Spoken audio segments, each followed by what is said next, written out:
E se eu te disser que só existe uma única situação em que vale a pena você ter 100% do seu patrimônio em ações? É só uma situação. Esse talvez seja o vídeo mais importante que você vai assistir sobre investimentos aqui no YouTube. Então, vem comigo. A você que está chegando agora, seja muito bem-vindo. Meu nome é Luan, analista CNPI, e neste canal eu te ajudo a alcançar a liberdade financeira. E aqui eu quero responder a seguinte questão: vale a pena ter 100% do seu patrimônio que está alocado no mercado financeiro só em ações? Nada de renda fixa? Nada de fundos imobiliários? Principalmente renda fixa? Por que isso é importante? Porque no contexto atual a gente está vendo ações em baixa. A gente está vendo muitas vezes as empresas segurarem dividendos. Por outro lado, tem o discurso do Barsi no sentido de que você precisa ter 100% em ações ou algo muito próximo disso. E o investidor no meio do caminho fica com a dúvida cruel. Eu preciso ter renda fixa? Quanto que eu precisaria ter de renda fixa? 100% em ações é uma boa estratégia? Eu vou falar sobre tudo isso, ainda mais nesse momento em que a gente está vivendo uma série de incertezas, não só no Brasil como no mundo. Mas antes, me ajuda a atingir a meta de likes para esse vídeo de 2.000 likes, clicando aqui embaixo no botão de gostei. Já clicou? Então vem comigo de novo. Veja só, quando a gente vai aqui no site do Tesouro Direto e busca por preços e taxas, hoje a gente tem as seguintes taxas nos títulos públicos do governo federal. A gente tem Tesouro Pré-fixado 2031, rendendo mais de 13% ao ano. 13% ao ano. É algo bastante alto. Nós temos a Selic rendendo 10,75% ao ano, com projeção de fechar 2024 com 11,75%. Nós temos Tesouro IPCA mais 2029, rendendo o IPCA, que está subindo, mais 6,83% ao ano, quase 7%, seria uma taxa bastante alta. Por isso fica a dúvida, o investidor fica pensando, puxa vida, eu tô vendo aqui as taxas dos títulos públicos dispararem, quase chegando praticamente em 1% ao mês. Quando a gente olha aqui para Tesouro Pré-fixado, pagando quase 1% ao mês de forma bruta, que seria 12,68% ao ano, porque a gente está falando de juros compostos. Só que aí tem o imposto de renda, então você na prática ganha algo próximo de 11%, o que já é uma excelente rentabilidade, já que você está investindo no título mais seguro de uma economia, de um país, que é o título público daquele país, no caso o Brasil. E note o seguinte, que esse IPCA mais 6,83 é para o prazo de 2029. Quando você vai aqui na curva de juro, você tem o quê? Você tem 6,89 aqui, 756 dias. 6,89, pessoal. Quase 6,9. Já chegamos num patamar de quase 7%, como eu falei para vocês. Então, algo que está bastante claro é, a renda fixa no Brasil está rendendo bem. Isso é inegável. Agora, para você, para uma boa estratégia de investimento, compensa ter renda fixa? A gente está aqui falando de basicamente duas estratégias que se contrapõem. Uma estratégia puramente focada em ações, que o Barsi acaba defendendo, e uma estratégia mais estrutural, uma alocação de recursos estrutural, onde eu defino de forma fixa os percentuais do meu patrimônio no mercado financeiro que serão destinados para cada classe de ação, para cada tipo de investimento, para resumir, ou até país específico de investimento. Eu vou mostrar aqui para vocês. A alocação estrutural, ela basicamente se resume a uma pizza, em que eu coloco ali os percentuais máximos que eu quero ter em cada classe de ativo. Então olha só aqui nesse exemplo, não é nenhuma recomendação de alocação, é só um exemplo. Aqui nesse caso teríamos ações no Brasil, 10%, ações nos Estados Unidos, 10%, imóveis, aqui fundos imobiliários, 10%, renda fixa e inflação, ou seja, IPCA+, 30%, renda fixa pós-fixada, 20%. Renda fixa pré-fixada, 20%. Então isso é uma alocação estrutural, onde, por mais que passem anos, eu vou continuar fixo nesses percentuais. É claro que o seu patrimônio não vai ficar fixo nesses percentuais, ele vai oscilar. Por quê? Em dado momento a renda fixa vai render mais, em outro momento ela vai render menos, a renda variável vai acabar rendendo mais em dado momento, em outro momento vai render menos, a renda variável brasileira vai render mais do que a americana em determinado momento e vice-versa. Então veja como a gente está exposto a uma série de incertezas e a alocação estrutural serve para isso, para a gente ficar equilibrado e tranquilizado nesses momentos de incerteza. Daí que vem a ideia de balanceamento da carteira. Balanceamento, então, nada mais é que eu definir os percentuais que eu quero ter em cada classe de ativo. E aí, internamente, eu também faço balanceamento. Como assim? Por exemplo, nesses 10% aqui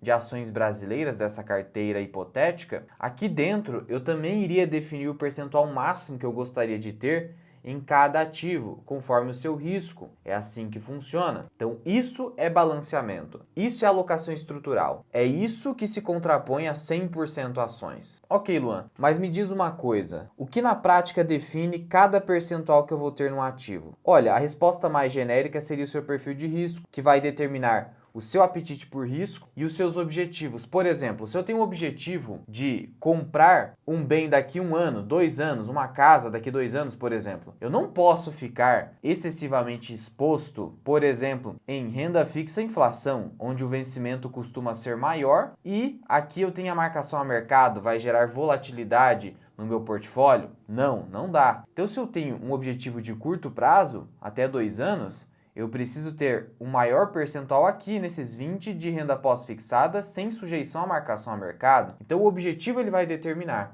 Objetivos de longuíssimo prazo, ainda mais se você for uma pessoa bastante jovem e sem muitos dependentes, isso vai favorecer você poder ter uma maior exposição aqui nesses 3 tipos: fundos imobiliários, ações dos Estados Unidos e ações do Brasil. Agora, existem critérios que são, entre aspas, regras de bolso, para você ter uma boa noção aí de como os planejadores financeiros definem as alocações para os seus clientes. E a regra mais conhecida, uma regrinha de bolso que é bastante conhecida, é a regra dos 80. Você já ouviu falar lá daquele princípio 80-20, princípio de Pareto, em que 80% dos resultados decorrem de 20% das causas ou atos e comportamentos da nossa vida? Só um exemplo, 60 a 70% das visualizações que nós temos em um ano no canal decorrem ali de 10, 20 ou até 30% dos vídeos. Isso você vai perceber em diversas áreas na sua vida. Aqui a regra dos 80, ela diz o seguinte, ela está relacionada à sua idade. A sua idade. Veja que qualquer regra de bolso é uma padronização, você pode adaptar, mas ela dá um bom ponto de partida para a gente saber, dentro de uma alocação estrutural, qual seria o nosso percentual em renda variável. Aqui é o quê? Eu vou pegar o número 80 e vou subtrair desse 80 a minha idade. Aí eu vou saber qual é o percentual que eu posso ficar exposto em renda variável. Por exemplo, se eu tenho então 30 anos de idade, eu vou subtrair do 80, dá 50. Então eu poderia ter até 50% da minha carteira, veja que eu disse até, não é obrigatório eu ter 50% se eu sou mais conservador, apesar de ser jovem, isso não muda nada. Então veja, até 50% se eu tenho 30 anos de idade. Se eu tenho 20 anos de idade, 60%. Se eu tenho 10 anos de idade, começando bem novinho, eu posso ter então quase tudo ali em renda variável. Agora, por exemplo, se eu tenho 70 anos de idade, aí só 10% em renda variável. Está vendo? Mas isso é só um ponto de partida. Mas é bacana de você pensar. Isso aqui é um bom balizador até para você ir na sua carteira, olhar e falar: nossa, será que eu estou muito distante disso aqui? Talvez eu devesse readequar o meu portfólio. Mas é só para você refletir, não é para sair aplicando algo que você não conhece ou que não faz sentido para você. Para você refletir se você não está excessivamente exposto em uma classe de ativo ou outra. Na dúvida, é melhor você ficar excessivamente exposto em renda fixa, porque na renda fixa, desde que você não esteja alocado excessivamente em títulos com marcação a mercado, o seu risco é baixíssimo. Você ainda tem a estratégia Barbell. A estratégia Barbell, ela foi defendida pelo Nassim Taleb. Basicamente é você ter entre 70% a 90% do seu dinheiro bastante seguro, aplicado ali, Tesouro Selic, coisa segura, e ali entre 10% a 30% no máximo, você ter o quê? Você ter ativos mais arriscados. Agindo dessa maneira, você sempre vai ter um porto seguro, um bunker ali na sua carteira. Ela vai estar sempre blindada. E ainda a gente chega aqui no método do famoso Graham, que eu gosto bastante, inclusive, esse método de balanceamento e rebalanceamento que ele propõe, porque ele diz o seguinte: todo investidor deveria começar com 50% renda fixa, 50% equity, que são ações. Então ele tem 100 mil reais, ele vai colocar 50 mil aqui em ações, 50 mil aqui em renda fixa. E aí, ele vai fazer isso durante o ano inteiro. E aí o que acontece? Em determinado ano, o juro está mais alto. Então a renda fixa está rendendo mais. Então, provavelmente, nesse ano, esses 50% que ele colocou no começo do ano, esses 50 mil reais, na verdade, vão acabar ficando maior. Vão acabar se tornando ali, talvez 60% da carteira. Enquanto isso, as ações vão cair, porque o juro está alto, então tem uma correlação negativa aqui, então essas ações vão cair e elas vão passar a representar 40% da carteira. Então fechou o ano, ele percebeu que ele está com 60% renda fixa, 40% renda variável. Logo, ele já sabe como que ele vai fazer o rebalanceamento. Ele vai resgatar títulos de renda fixa, tirar aqui do caixa e comprar ações. Olha só que interessante. Ele propõe ao mesmo tempo um método de balanceamento, que é a definição do percentual, e rebalanceamento ao final de um período. E é um balanceamento que funciona, porque o contrário poderia ser verdadeiro também, em que eu tenho aqui ações e elas ficaram caras, se valorizaram muito. E aí, de acordo com o Graham, você venderia para aumentar a sua posição em renda fixa, fazendo com que você tenha novamente 50%.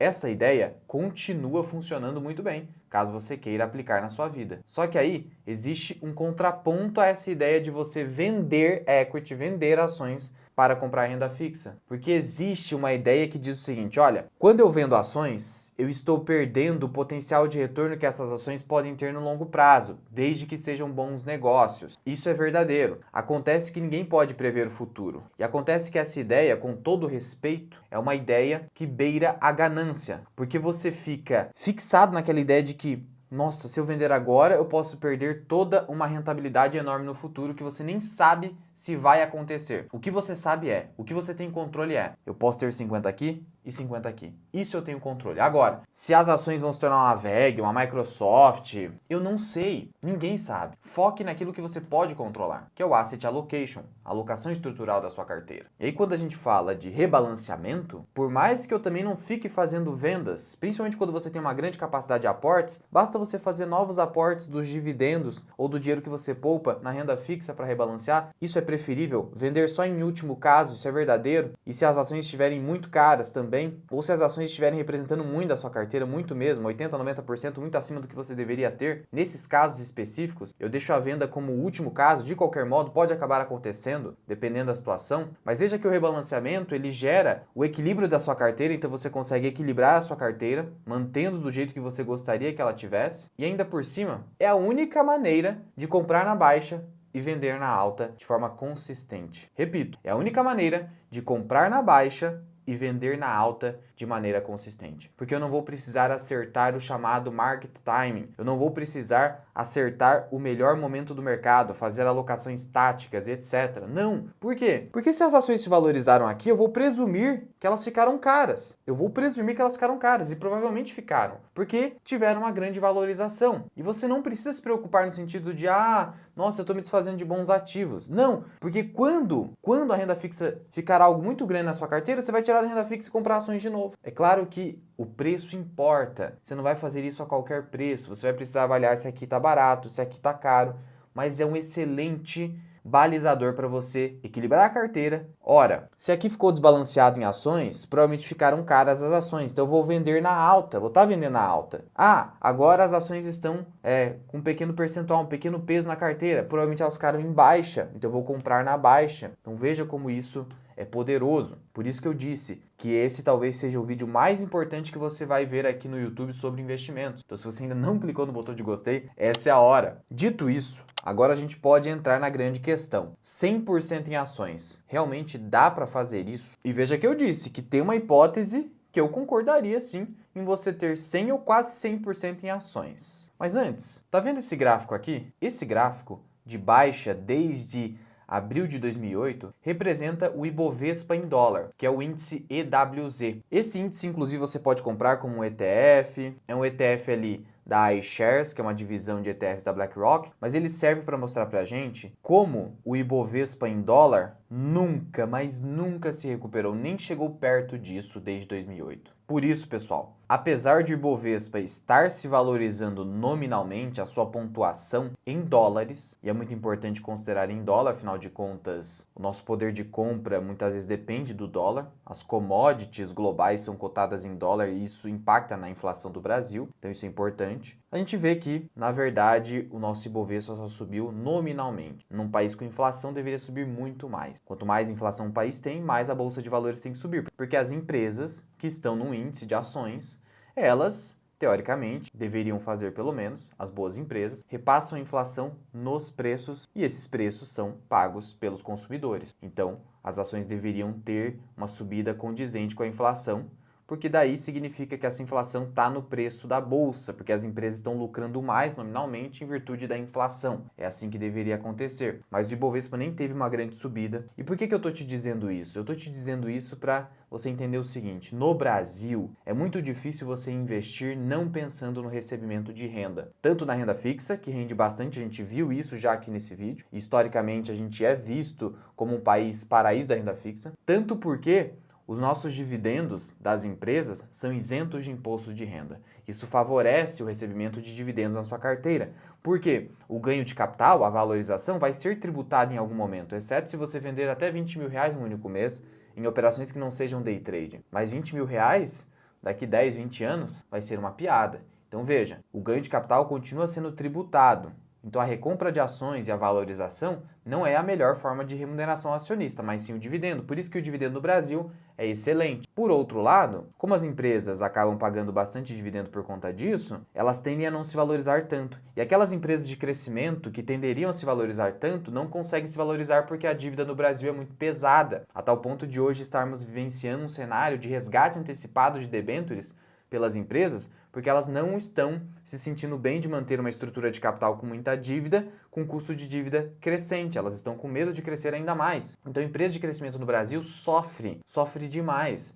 Então, você tem raríssimas exceções de empresas boas que dá para você carregar assim pensando em valorização de longo prazo no Brasil. Quando você compra boas empresas no Brasil, você deveria estar pensando em renda, em dividendo. Então, a grande verdade, a dura verdade de investir no Brasil, aceite ou não, é renda fixa para receber juros altíssimos, pensando numa comparação global, exceto cenários de hiperinflação. Estou falando aqui de países que têm uma inflação relativamente controlada. O que eu quero dizer com isso? Abaixo de 30% ao ano. E em ações para receber dividendos de empresas maduras que possuam uma dívida controlada. O que eu quero dizer com isso?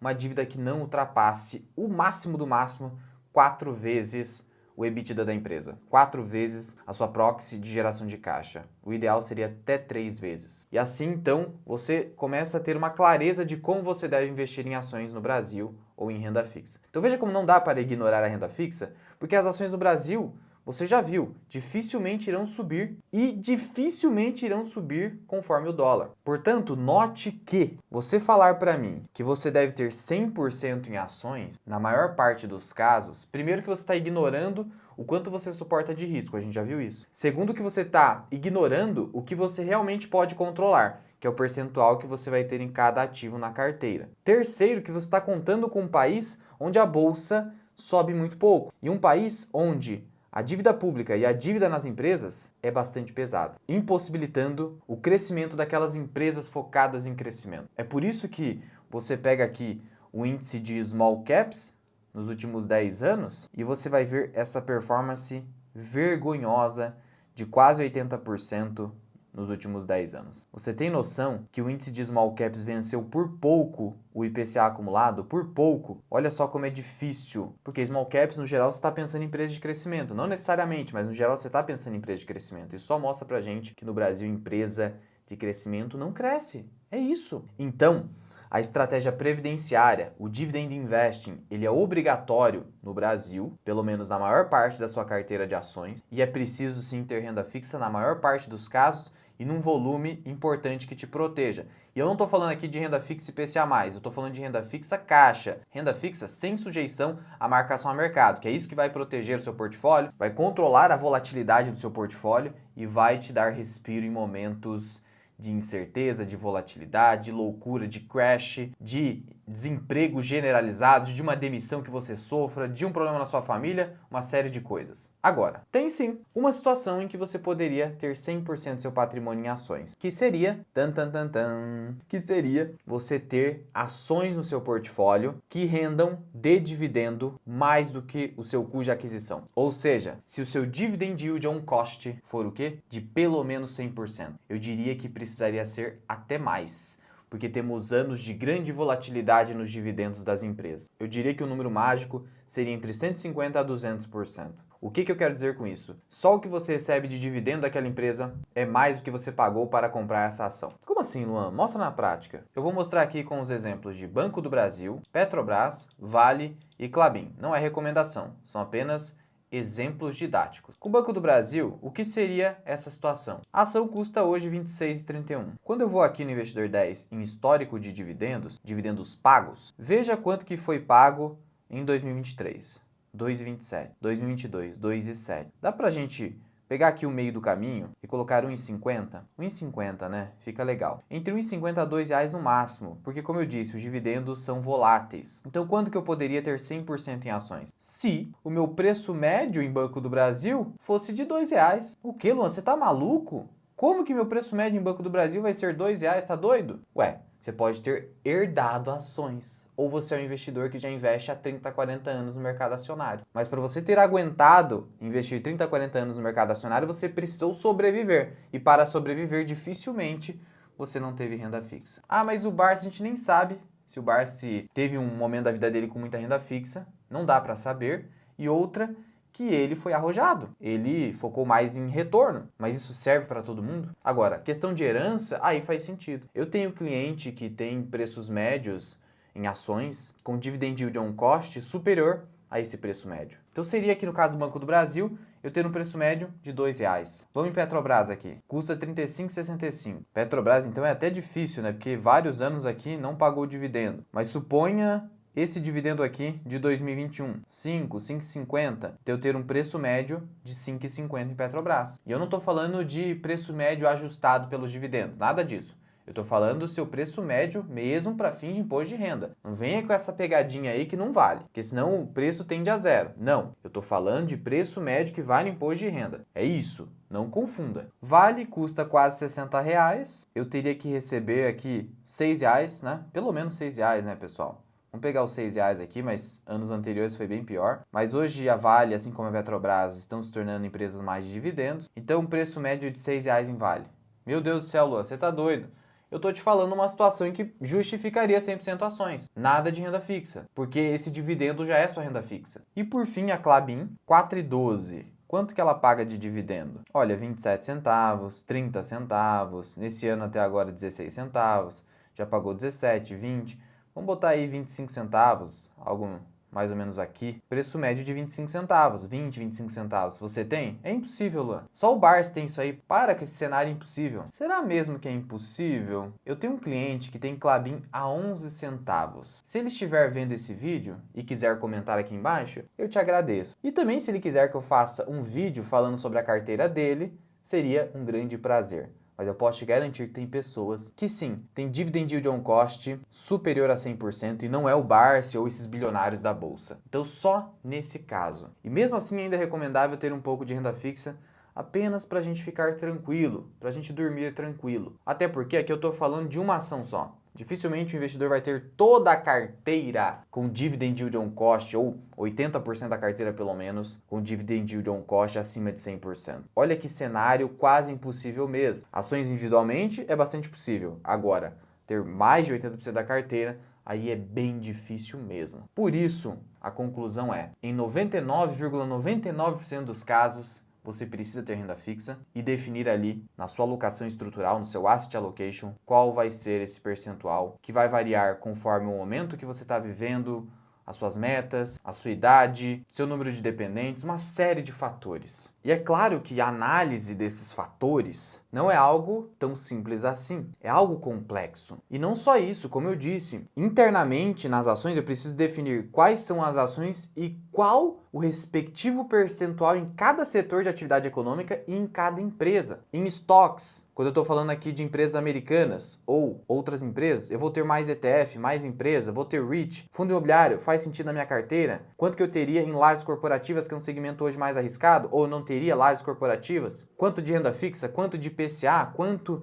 de ativos dolarizados? Faz sentido ter criptomoeda? Uma série de coisas que talvez hoje em dia esteja bastante difícil de você definir. Mas aqui eu te dei os balizadores gerais. Então não deixa de compartilhar esse vídeo e, se você quiser um profissional que monte a sua carteira do zero, ou então faça um diagnóstico da sua carteira com relatório e reunião contigo para tratar desse relatório, ou que faça o acompanhamento da sua carteira, dando recomendações de compra, venda, balanceamento, rebalanceamento, ajustes, tudo de forma direta e justificada, ou que você precise de um conselheiro financeiro mesmo, que planeje a sua vida financeira, eu te convido a conhecer o nosso serviço de consultoria financeira. Eu vou deixar o link aqui embaixo e a consultoria é comigo. Então, caso você queira me conhecer e ter uma consultoria comigo, o link vai estar aqui embaixo. Por hoje é só. Fui!